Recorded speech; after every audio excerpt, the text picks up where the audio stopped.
ar jis parašys. Čia ta situacija, kai tarp jūsų tyla, kai pati nerašote, o laukimas jau darosi nebepakenčiamas.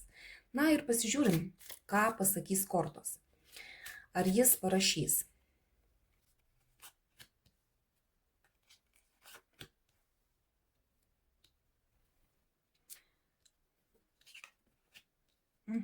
Žuvytės, sakyčiau, kad judesys bus. Ir žiurkės. Na, jis galvoja apie jūs, nori parašyti, bet tarsi kažkas suvalgo jo iniciatyvą, tarsi nusimuša noras. Nes pagal žuvis judėjimas kaip ir yra, ne, tas toksai impulsas, noras kažką tai daryti, parašyti, ne, ir minčių daug yra.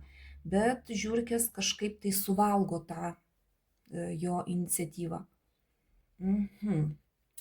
Gerai, kas jį stabdo parašyti, pasižiūrime tada.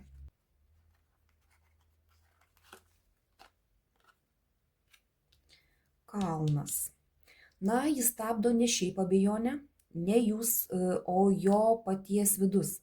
Arba čia yra kažkokia tai reali kliūtis. Bet šiuo metu jis užsiblokavęs emociškai. Sakyčiau, jis galvoja, kad reikia parašyti, bet kažkas jame tiesiog neleidžia pajudėti. Kalnas gana tokia stabili korta, kažkokia kliūtis yra. Gerai, tada žiūrime, ar šitas blokas praeis.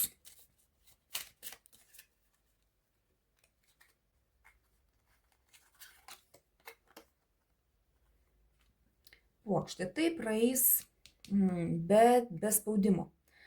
Čia nereikia, kad jūs kažką tai pati rašytumėt, kaip pavyzdys, ne, jis kažkaip atsileis, praeis gal kažkas tai pas jį viduje, ne, pradės galvoti švelniau, atsiras noras gražiai susisiekti, nebus kažkoks staigus proveržis, ne, puokštė rodo tokį lengvą lengvumą, ne kažkokį tai rimtą, ne, kas pas jūs gali būti rimtai, bet tas toksai lengvumas gali būti.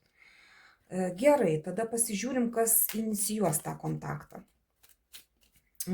Kas duos tą tokį impulsą parašyti.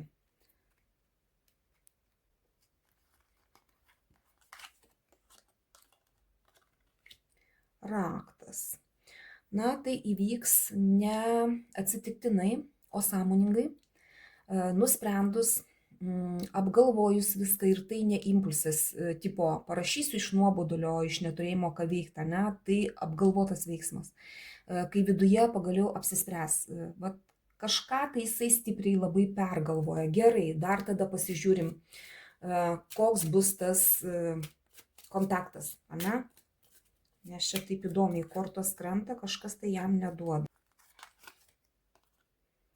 Šluota. Tai nebus labas, kaip sekasi. Bus kažkas rimtesnio. Gali kalbėti atvirai, tiesiai, net šiek tiek aštriai.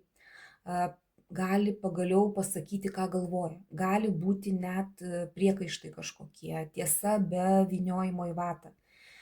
Šluota tai nereiškia blogai, tai toks judėjimas per įtampą.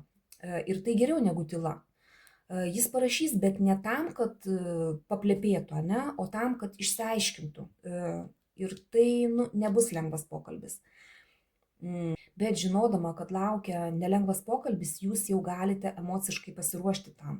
Tada bus daug lengviau, nei jei tai būtų visiškai netikėta. Tam mums reikalingos kortos, kad užbėgtume įvykiams už akių, pasiruoštume ir būtume stipresnės. Apkabinu ir sėkmės.